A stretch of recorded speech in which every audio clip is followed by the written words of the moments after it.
Pushkin.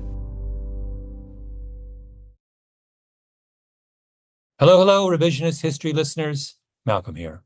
I'm stopping by near the end of my book tour because I have a special guest in the house, Michael Lewis. You may know him as the author of Moneyball, The Big Short, Liar's Poker, and most recently Going Infinite, which just came out in paperback, by the way. Or you may know him by his alter identity as a Pushkin superhost. Michael's show, Against the Rules, is now in the middle of a fantastic new season. It's all about the insane rise and the consequences of sports betting in the U.S. You're going to get a chance to hear one of the latest episodes in just a moment. But first, I thought we would chat with the man himself.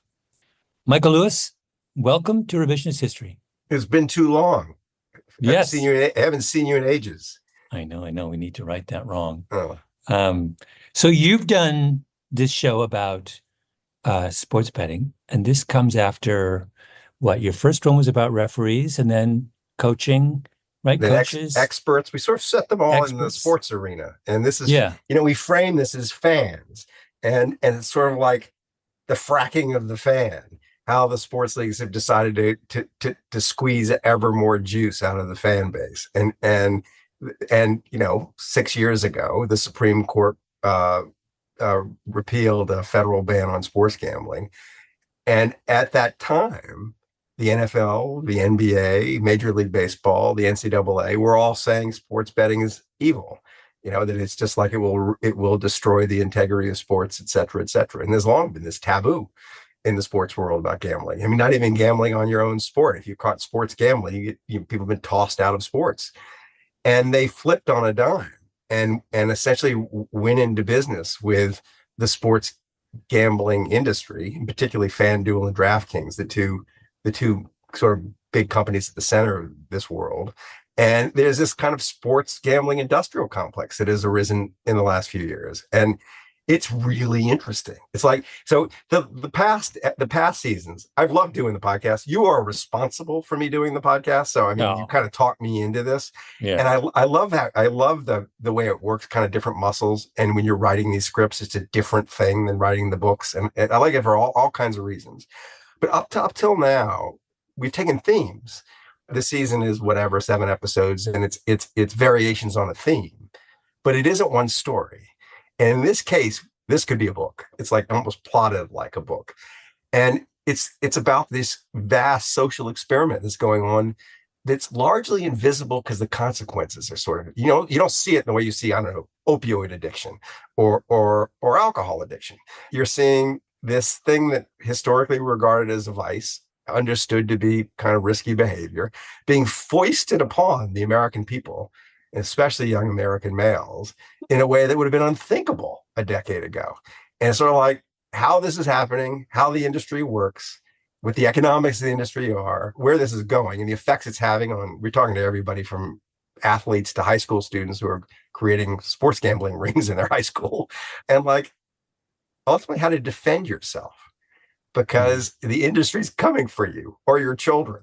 It's sort of finely calibrated to exploit all of your mental weaknesses, finally calibrated to get you to do the stupidest things you could possibly do in a casino. I'm just curious about how you settled on this particular topic. When was sports gambling when did it start buzzing around your head? Well, to be completely honest, it was buzzing around my head because you can't avoid it, right? Even in California, sports gambling is still illegal. It's legal in 39 states.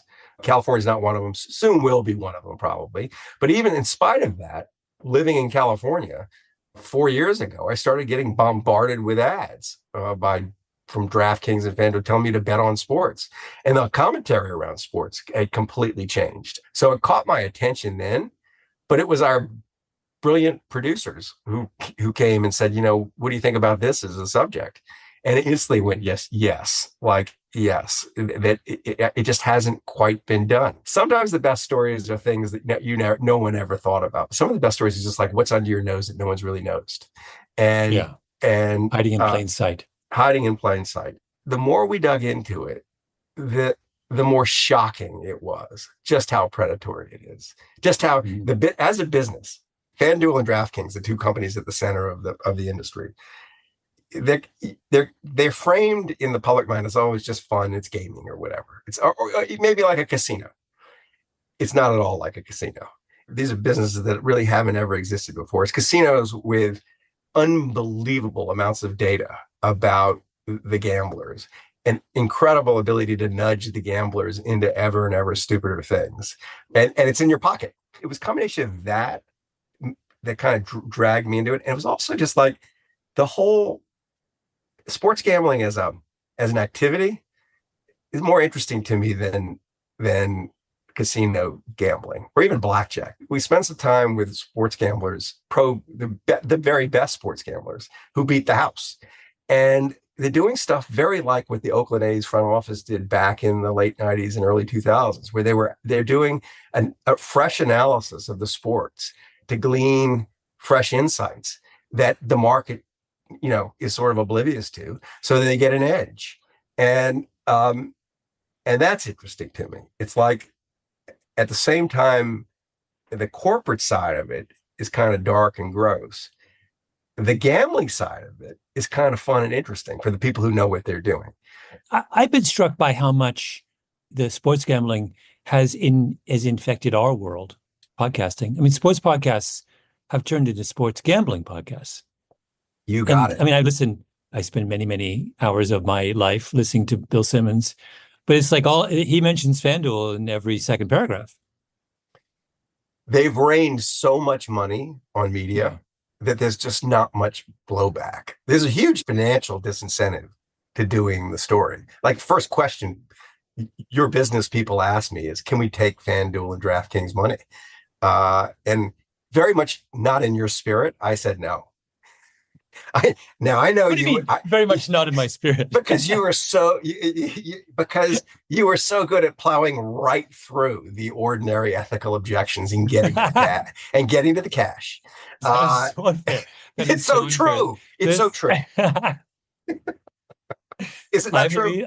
We got mouths to feed here at Pushkin. Yeah, you do. You're a responsible parent, and you're generating the income for the family.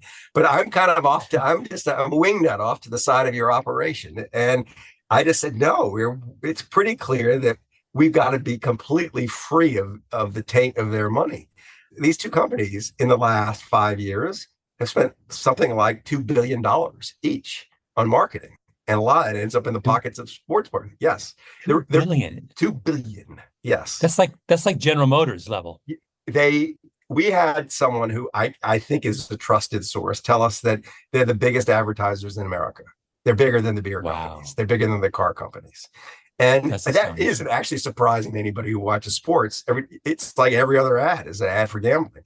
And beyond that, like the announcers, not just Bill Simmons, the announcers during the games are framing all their commentary around their bets. And their bets that they make are encouraging or sort of suggesting to the audience they might make too, are precisely the stupidest bets you can make, and the bets that maximize the profits of the companies. Like it's long shot bets, it's parlay bets.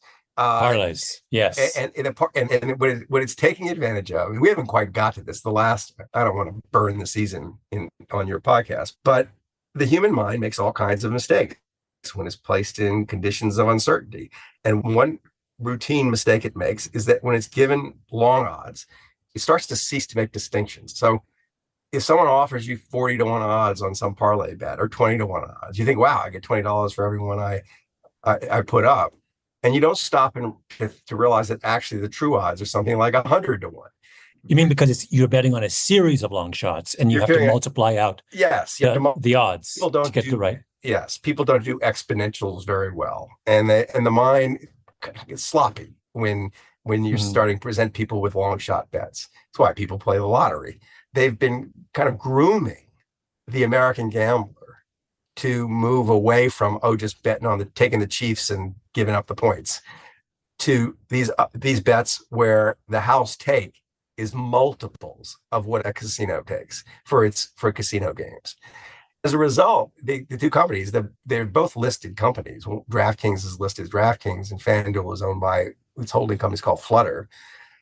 all of Wall Street basically got them wrong the minute they ran up as companies. The stocks ran up in the wake of the legalization of sports gaming. And everybody came up and said, oh, they're inflated, short them. And they crashed temporarily. It's like the end of 2021 because everyone's sort of looking at them as standard casino businesses. And they knew what the take was for standard casinos, and they could kind of guess what the handle was going to be, what the betting volume was going to be. And they did the casino math and they said, this doesn't justify the stock price.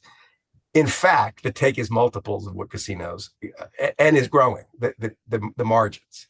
And a way to think about it is it's sort of like exploiting their ability to get people to do dumber and dumber things. And I think what's going to happen, our podcast is going to be a part of this.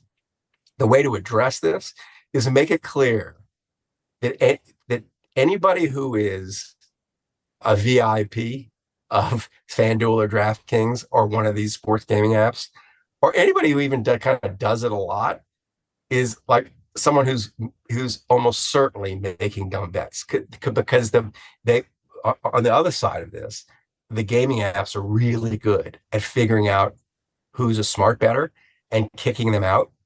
If you know what you're doing, if you're the equivalent of the card counter, if you actually figured out something about football that nobody has realized before and you've got a systematic edge, very, very quickly, they figure it out and they get rid of you. So in a way, they could do that? I've never understood this. You're not allowed, if I walk into a store, they can't kick me out. Isn't there a whole kind of level of... You would think their analogy that they want to draw is it's like the card counter coming into the casino. We can throw out we don't have to service the card counter at the blackjack table. I don't want to ruin the whole show, but our producer took an enormous pile of cash with smart betting ideas, and it took her moments to get chucked out. Poor Lydia Jean Cott has been banned by every sports betting app. Poor Lydia. Poor Lydia. Yeah, because it's a very simple way how they identify that you are smart. If the line moves in your favor after you've made the bet systematically, you knew something. Is this basically we're saying the odds will drift to the true odds, and if you were ahead of the market, they don't want you. And so, but the part is that, and I said this to an audience of money managers not that long ago. They were asking me, like, do you have any tips to how to identify a good money manager? And I said, well, there's a new one now available. Before you let someone manage your money, you got to ask them if they have accounts at FanDuel and DraftKings and they're sports bettors, and like, what's their relationship with those enterprises? And if they say, man, I'm like a VIP, or I do it all the time, or don't give them your money to invest. Like, if they are identifying people who should not be professional investors. Michael, can you describe tell me a little bit about the episode we're about to hear? So this is the episode where the main character is Rufus Peabody, who is one of America's great sports bettors. And by the way, did you make up that name? No, I know. That is if I had to imagine the name that Michael Lewis would make up for his lead character, it would be Rufus Peabody. I told Rufus Peabody when I met him that if my name was Rufus Peabody and Michael Lewis, I'd be worth 3 times what I'm worth. That it's are you kidding me? Yes, it would be totally. It's wasted on a sports bettor. It should be an author. Rufus he's still young. Yale class of 2009 or whatever. He is the leading kind of smart edge of gambling, but he was present before legalization. He was present in the markets back when Vegas was the market. We traveled with him to the point where his bets are no longer accepted. What interested me about him and his mentor is also a big character in the episode. Roxy Roxborough, a legend in old Vegas sport. Oh, I know. And what you love about Roxy is he's Canadian. He's Canadian. Michael, we now have we now have a parlay of improbably perfect names. You're going to love listening to them. They're wonderful. They have a lot to say. They're very smart people. I just thought, what is the most interesting point of view on this market? And it was the point of view of the sharp, the edge player, the person who's beaten the market. It's like, who's the most interesting person to talk to about a casino? It's either the person actually running the casino, or is the card counter, or the person who's figured out how the slots are rigged, or who's seen that the roulette wheel is slightly off. It's someone who is looking at the market from a superior kind of vantage point. So it's walking us into this new market through the eyes of an edge player. You have the one thing that has distinguished you throughout your career is I feel like no one has his finger closer to the pulse than you. You've done it repeatedly, and it sounds like you've done it again. It's a gas of a season. Michael Lewis is host of Against the Rules right here at Pushkin. Here's his latest episode, A Hard Way to Make an Easy Living. Give it a listen and head over to Against the Rules and subscribe to hear more. Thank you, Michael. Thank you, Malcolm. Oh, yay, oh, yay, oh, yay. May 2018.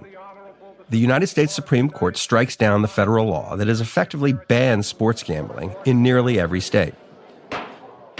What happens next happens faster than anyone imagined, and happens in so many places at once that it's basically impossible to follow it all in real time. I ended up picking Mississippi and Kansas as the two states that I really decided to focus on, and really was just there, becoming a part of the furniture as the lobbyists were working their magic. That's Eric Lipton, New York Times reporter, who with his colleague Ken Vogel just sat and watched as lobbyists created the conditions for a new industry to emerge overnight: sports gambling. And, buttonholing various legislators, getting them to introduce language that they wanted into the gambling bills, changing the tax rates, getting, provisions included that would allow them to entice bettors with free bets that they wouldn't have to pay taxes on. Eric knows that state capitals are where the action is. He started his career covering state governments for local papers. When he returns to his old beat, he sees right away how much lonelier state capitals are, because his old job, State House reporter, now barely exists. There were times when I was in the state capitol where I was pretty much the only reporter there while they were debating, sports betting. And I would stay until they wrapped up 2 a.m. as the session was closing and they were trying to get the bill passed. And there were no other reporters present. It's like if you do something at the federal level, there are going to be a lot of people watching still. A lot of reporters who will cover national politics. But if you push things down to the states, you're more likely to just operate in the shadows. Yeah, and I think the lobbyists know that. And it's actually a lot easier to get things done in state capitals. You can build a national strategy through a collection of states. Eric and his colleague at the Times wrote about Kansas back in 2022. But he could have written the same piece almost anywhere in the United States. 38 states, plus Washington, D.C., were rushing to legalize sports betting and rolling over for the new sports bookies, who were pushing to minimize just how much of a cut the states took. They cut the tax rate almost in half. They gave them the ability to give out free bets as a promotion to sign people up and not have to pay taxes on that.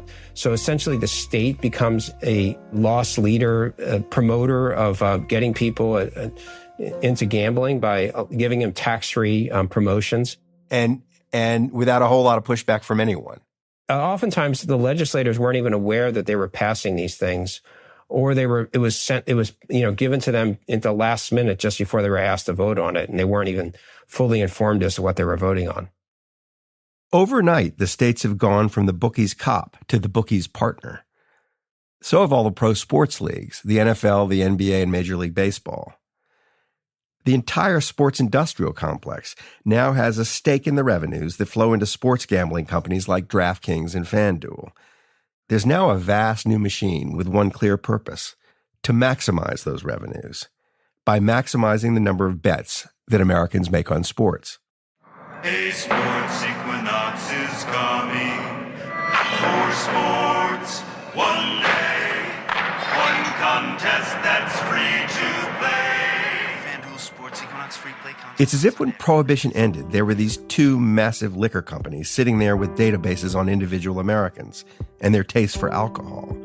And the government ordered them to go wave a glass of whiskey under the nose of every alcoholic to persuade as many as possible to start drinking again. Of course, there are some restraints, some rules. No state has allowed small children to gamble on sports. 8 have declined to allow people to gamble on their phones. And the taxes that the new industry pays varies a lot from state to state. New York takes 51% of all sportsbook revenues. Indiana takes only 9.5%. In 2017, the year before the Supreme Court struck down a federal law against sports betting, legal sports bookies in the United States generated roughly $300 million in revenues. In 2023, they took in $11 billion. In 2017, Americans made roughly $5 billion in legal sports bets. Last year, they laid down more than $120 billion. The numbers are crazy.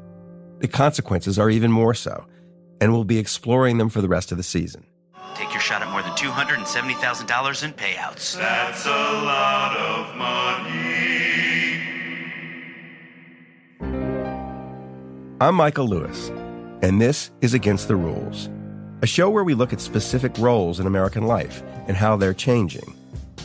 The fan's role's changing because a powerful new machine has sprung up to encourage the fan to gamble on sports. Sports gambling's never been just a simple and straightforward marketplace. It's more like a jungle. And DraftKings and FanDuel are like this invasive species that's been dropped into it by accident. They've disrupted the food chain and overrun the habitat because they feed so efficiently on fan emotion.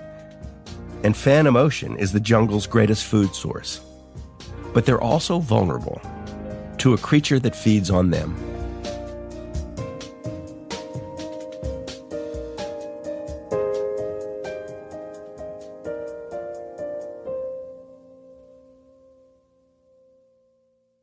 Let's recall for a minute what sports gambling once was in America by listening to just a snippet of a press conference held back in 1961 by then Attorney General Robert F. Kennedy.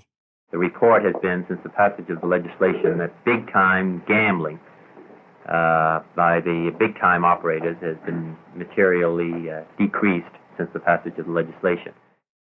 Kennedy's celebrating a new law called the Federal Wire Act. The point of the law was to cut the legs from under the mafia by shutting down its sports gambling operations, by giving the federal government the power to arrest and prosecute anyone who booked a sports bet over any phone or telegraph wire that crossed state lines.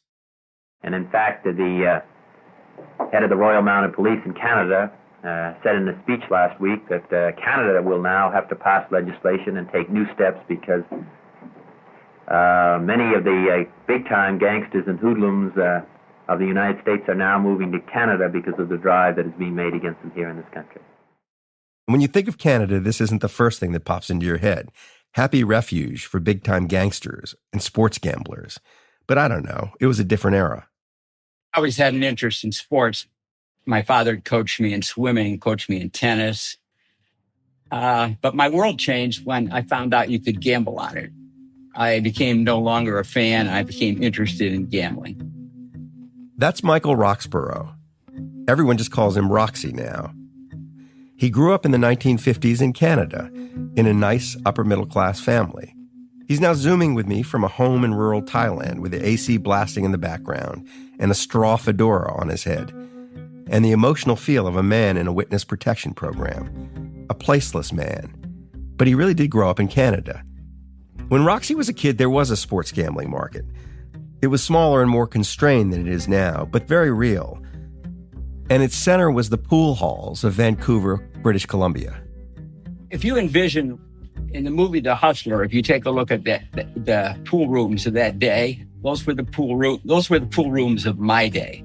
Mm-hmm. It was just full of wannabes, desperados, hustlers, drug dealers, bookmakers, everybody that was operating outside the law. Right.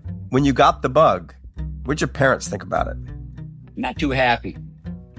My father was a Harvard MBA, and my mother was a high school valedictorian. And I think they had higher aspirations. Roxy's dad wanted him to go to Dartmouth, and he got in. But he went to American University in D.C. because he sensed the action was better there. I ran a blackjack game in the American University dorm at night, and that's what's the source of most of my profits. But then I got kicked out. For what? For running that blackjack game. Roxy never did finish college. Instead, he went back to Canada, cycled in and out of boring jobs, but never stopped gambling. And then he finally caught a big break by reading a book. I was in a Reno airport flying back to Vancouver, and I picked up a copy of Ed Thorpe's Beat the Dealer. Beat the Dealer was the first book to show how a gambler inside a casino could have a systematic edge by counting cards in blackjack. The other casino games, like slots and roulette, were more or less perfectly rigged against the gambler. Anyone who played them for long enough was sure to lose. Blackjack was an exception. Play blackjack for long enough, at least the way Ed Thorpe taught people to play, and you were sure to win. Ed Thorpe published his book in 1966. A few years later, Roxy read it, and it gave him the idea that changed his life. I decided that if I'm going to look at sports betting, I need to look at it statistically driven, data driven, not visual or instinct or just watching a lot of games. Outcomes in sports were obviously far less regular and predictable than outcomes inside slot machines, or even at blackjack tables. But that didn't mean you couldn't learn stuff about sports that would allow you to make better predictions. Not perfect predictions, but better predictions than everyone else betting on games in the 1970s. Roxy had baseball in mind. The guys who booked baseball, legally in Nevada and illegally everywhere else, offered gamblers the chance to bet on not just who would win the game, but how many runs both teams would score. Roxy had an insight that seems obvious now. The number of runs scored in any baseball game depended on factors like the weather at game time and the size of the fields. San Diego's was a good example. You just could not hit the ball out of there. And then the Padres went and spent like an outrageous contract to sign a guy like Oscar Gamble. All he did is hit fly balls. And that park was a place where fly balls went to die. So you soon found out that general managers really didn't know anything about their own ballparks either. The idea that the people who run sports teams don't know what they're doing has probably never been a new idea. Fans have always thought that they know better. What was new is that someone in the stands was actually figuring something out. The effects of the wind and the humidity and the barometric pressure on a ball that was flying through the air.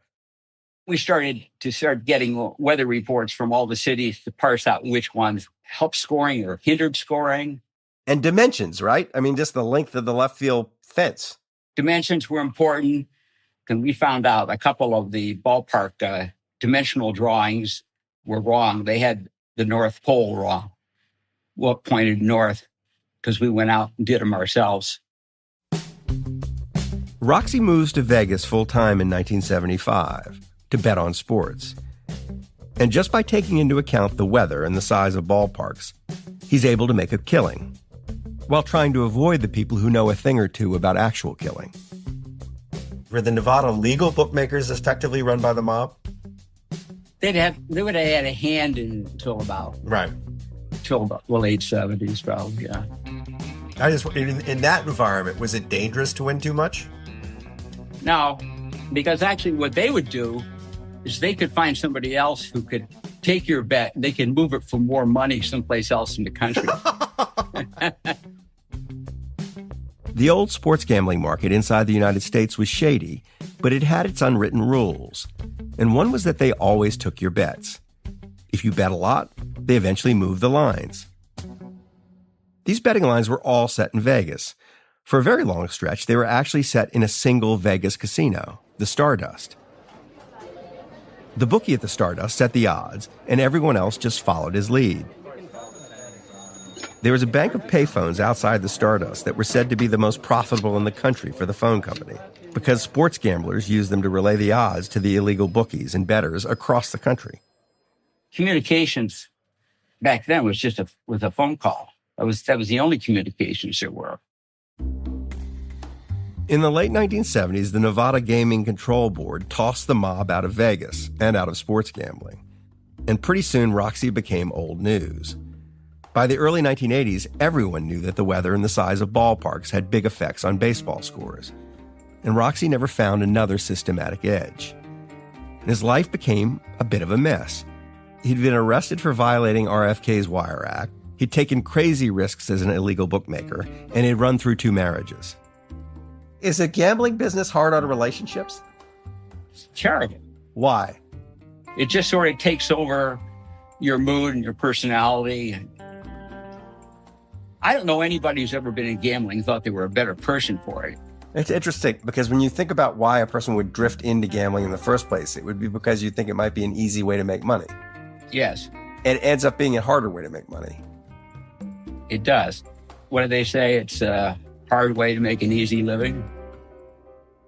People said that. Roxy now knew it. So in 1982, he quits gambling. He creates a company called Las Vegas Sports Consultants. This new company will effectively replace the Stardust Casino in setting the odds for all major sports contests.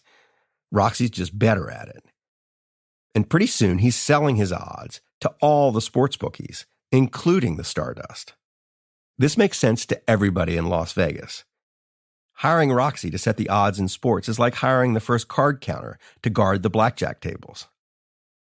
So I said, I'm going to try this for a couple of years, but I'm not sure if it's going to work because it wasn't a given that every hotel was going to have a sports book. It was a rather limited business.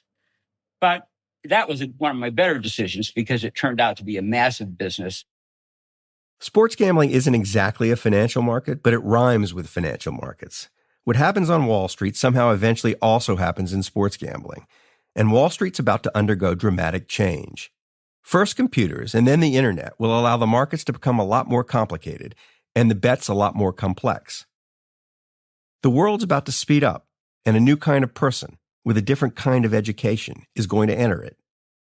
Old school traders with high school degrees and lots of body hair and names like Vinny and Donnie are about to be replaced by hairless PhDs from MIT with computer models who as kids thought they'd grow up to be professors, not traders. On Wall Street in the late 1980s, smart old school guys served as a kind of bridge between the two cultures. In sports gambling, Roxy was that bridge. But it took a while for anyone to cross it.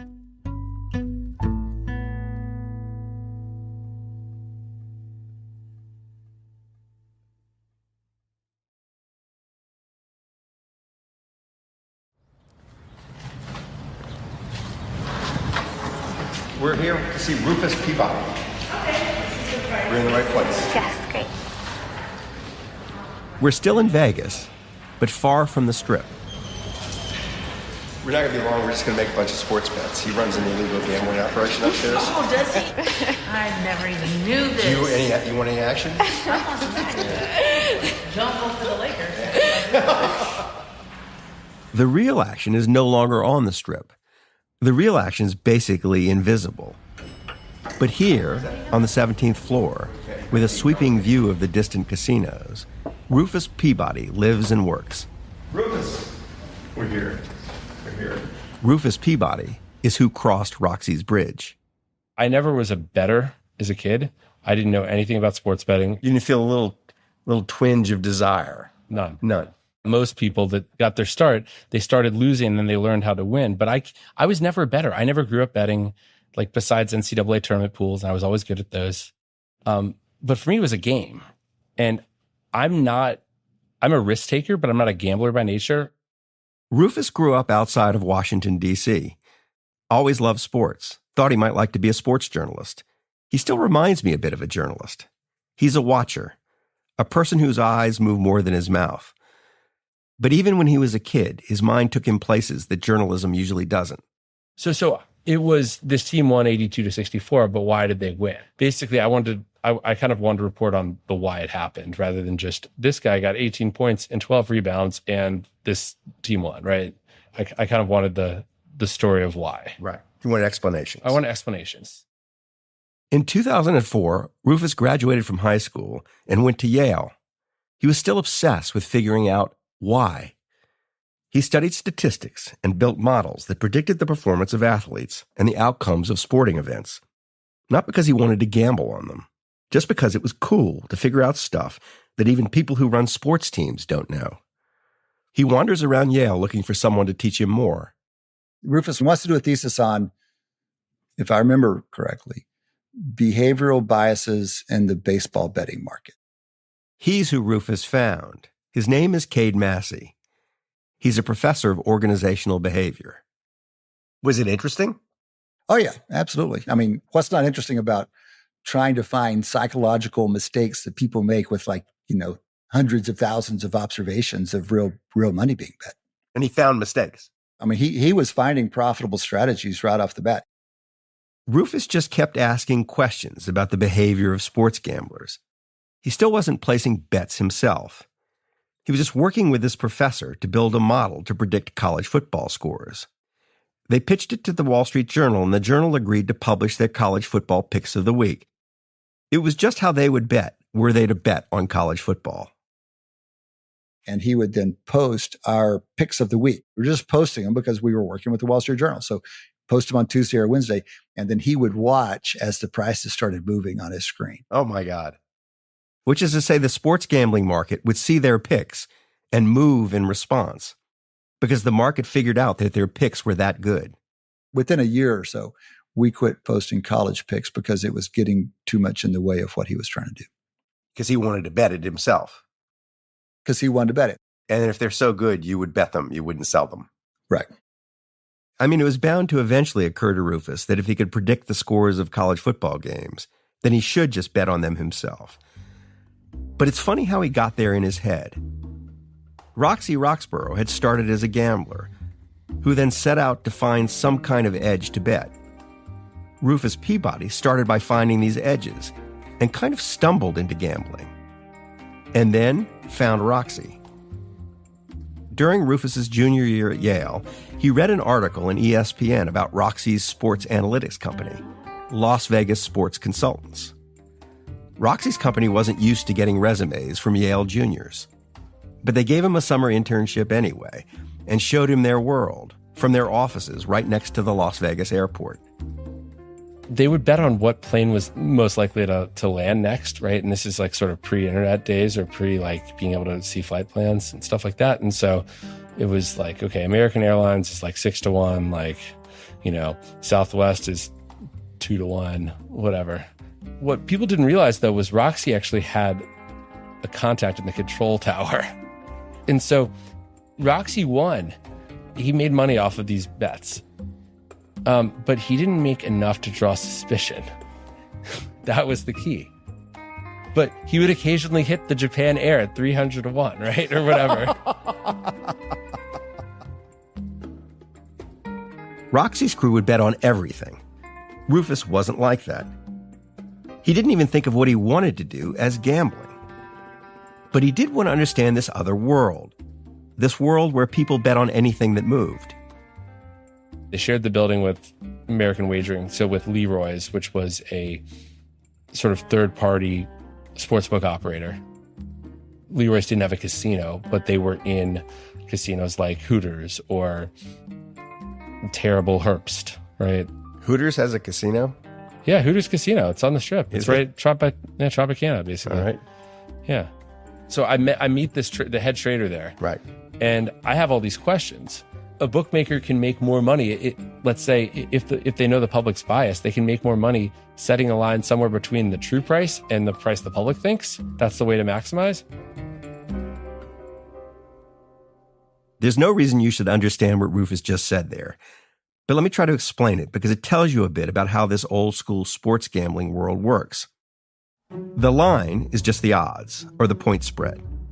The true price is what the odds would be if you somehow knew every possible relevant bit of information about some upcoming game. Of course, no one ever knows everything.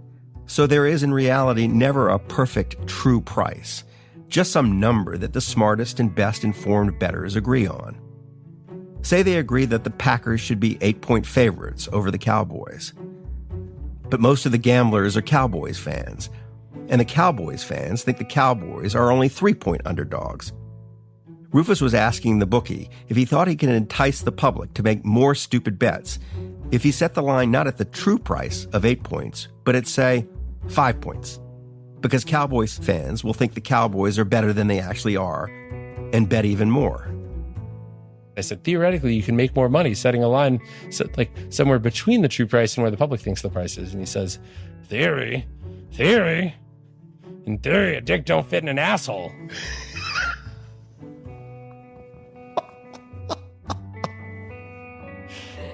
And this guy, yeah, he was probably 300 pounds, 5'8", smoking a cigar in a dark room, looking at a bunch of numbers on a screen. In just a flash there, you've changed our podcast rating. Sorry.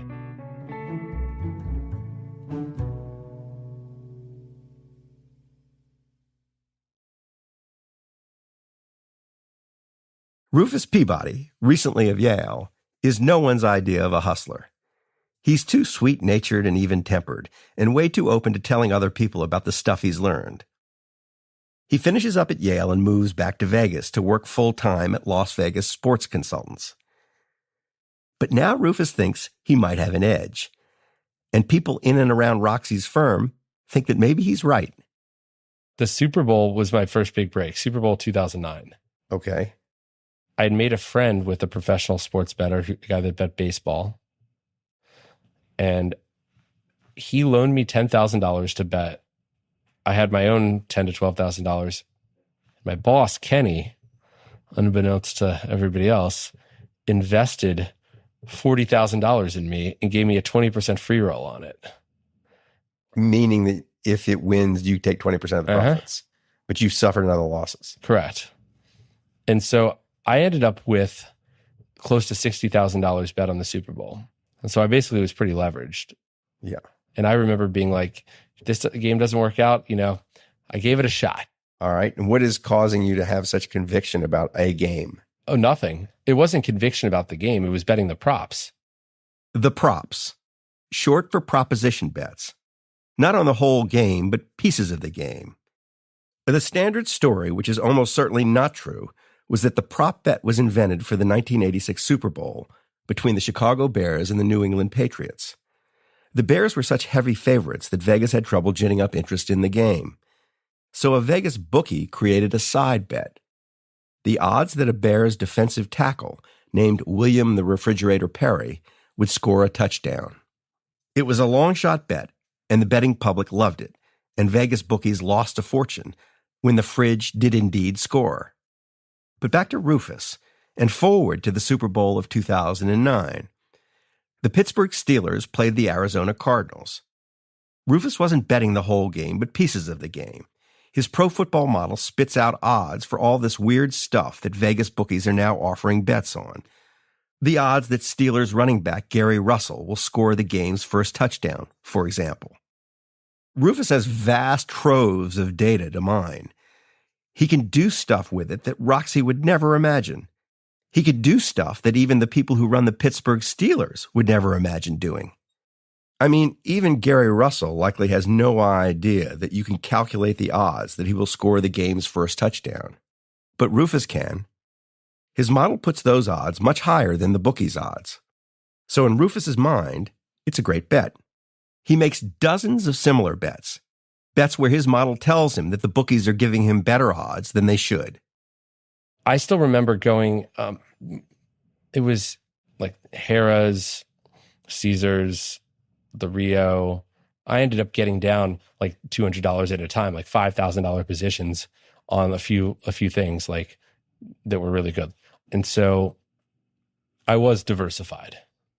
Within the game. Yeah. Within the game. I wasn't betting on the outcome of the game, but I still to this day have never watched that game. I was too nervous. How did you experience the game if you didn't watch it? I went to this little par 3 course that's open at night, right south of the airport. And I played the par 3 course twice until I felt like the game would definitely be over. And then I went grocery shopping, and I didn't have this is pre-smartphone. I went grocery shopping, and then I went home and cooked myself dinner. Huh. And then and only then did I open my computer and check and see how the game went. And were you just going through your prop bets, seeing what happened? First, I looked at the box score, and I saw the first score was Gary Russell 1-yard touchdown run. I was like, right. And it turned out out of like $56,000 bet, like I profited like $23,000 on it. Rufus figures out how much he's won. Then he physically retraces his steps to the many casinos that had taken his many bets, still driving an old Honda Civic.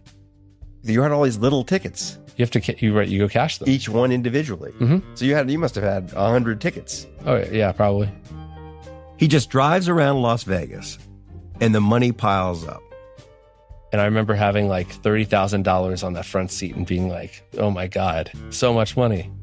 In cash. In cash. After that, lots of people in Vegas wanted to lend money to Rufus and take a cut of his bets. Rufus, for his part, was still sitting in his office in Las Vegas Sports Consultants. But pretty soon he was directing an army of people to lay bets in sports books across the city. Sports books that got their odds from Las Vegas Sports Consultants. Rufus was in effect betting against the lines created by Roxy's firm. Roxy himself had moved on at this point, but he watched what Rufus was doing, and he admired it. He came to Bouquet once, and I met him. Even after one lunch, I said, this guy's thinking at a higher level than other people. And I learned a lot from him, not because he was divulging his secrets, but he was just thinking at a higher level. To get his edge, Roxy had used weather reports. Rufus was using the spin rates on pitchers' curveballs. I try to drill things down to their root cause. It's kind of what you do when you write books. You try to figure out the person, what makes them tick, what's the story. I try to figure out why things happen in a baseball game or a golf tournament. What makes a player good? It's not just their score. Like, what are the things that are driving their score? Which of those are repeatable, which aren't? And right now, you have all this like computer vision and that type of data available now. And with a lot of these sports, I mean, we're now talking about bat speed, measuring bat speed and looking at like aging curves for bat speed. The whole point of Rufus is that he never lets emotion interfere with his process. But that doesn't mean he doesn't feel emotion. He does. He feels it for his process. We're using bat speed to then predict exit velocity. And we're using exit velocity to then predict like weighted on base average and basically whether a ball will be hit or not and what kind of damage it'll be if it is. And then, use that to predict wins. And how did it work? How did it work? It worked well. We made $125,000 in the first month. I don't know what our volume was overall. And I got 20% of it, which was great because my yearly salary was $25,000. Rufus had become the card counter at the blackjack table, only it was richer than that. He was generating new insight about why things happened in sports. A blackjack dealer knows where the card counter gets his edge. The sportsbookie couldn't really tell where Rufus was getting his, which made Rufus and what he was doing even more unsettling. And did the M at any point say, we're not taking your bets? The M Casino was one of Rufus's favorite sports books. No, their whole thing was, we're going to take all comers. We want a lot of volume. We think we're better than people. Then comes the Supreme Court decision of 2018. 23 states soon legalized sports gambling. Rufus now has the M Casino and a lot of others right in his pocket. FanDuel and the PGA Tour have teamed up. Now you can get more action out of every stop on the tour. And Rufus, of course, stands to make a killing. The bigger the markets, the more he can bet. Bet the PGA Tour and make every moment more with FanDuel Sportsbook. But as it turns out, that's not how it's going to go down. This ecosystem is going to change in ways Rufus didn't predict. And he began to sense it in late 2020. So I would drive up to New Hampshire to bet at these kiosks initially. And then once there was mobile betting, I had an account on DraftKings. Rufus had a girlfriend in Massachusetts. Massachusetts hadn't yet legalized sports betting, so he needed to cross state lines to use the betting app on his phone. The drive took him like 45 minutes, but it was actually easier than running all over Vegas trying to get cash down. He and his process were built for this new type of casino. He could bet on golf basically all day long, until one day he couldn't. One week I lost $30,000. I got a phone call to tell me that they were cutting my limits on golf. He'd lost $30,000, and DraftKings stopped taking his big bets. By the way, we've reached out to DraftKings, and so far they have declined to talk with us. Anyway, it was clear to Rufus back in 2020 that this was definitely no longer his old sports gambling world. Because I had bet enough, it spurred them to actually go in and look at the stuff I'd been betting and how I'd been doing. Books are not limiting people just because they win. They're limiting them because they think they're going to win in the future. Rufus used data to predict what athletes were going to do. DraftKings was using data to predict what Rufus would do. When they looked at the data, they saw that after Rufus placed his bets, the odds nearly always moved in his favor. These were the bets of someone who knew things before the market knew them. And the new bookies were not like the old bookies. They only wanted to take certain kind of bets. Bets that were more like the bet you make when you press the buttons on a slot machine. Bets that if you made them often enough, you were sure to lose. The sort of bets a fan would make. The sort of bets Rufus Peabody never made. Refusing a bet wasn't a thing. It never was a thing here. Huh. Like if you got kicked out of a casino or if you couldn't bet there, it was because you did something wrong. Like you violated the sacred bookmaker bettor covenant. Being smarter than the market didn't used to get you kicked out of the market. But the market's changed. Sports gambling is still a hard way to make an easy living. But now it feels even less fair. Now it feels like someone should step in and help Rufus. Okay, cool. So I downloaded FanDuel, DraftKings, Fliff, Fanatics, Caesars, BetMGM, and PayPal. So now everyone has all of my information and my social security number. Wait, your social security number? They all asked for it, yes. These new sports gambling apps, they all ask for it. And so we're going to give it to them in our next episode.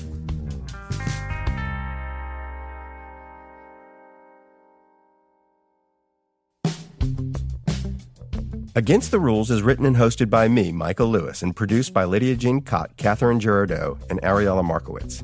Our editor is Julia Barton. Our engineer is Jake Gorski.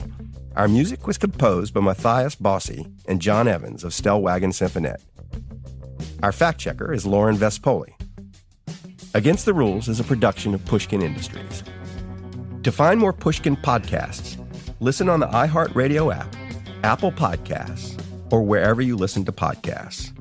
And if you'd like to listen ad-free and learn about other exclusive offerings, don't forget to sign up for a Pushkin Plus subscription at pushkin.fm/plus or on our Apple show page.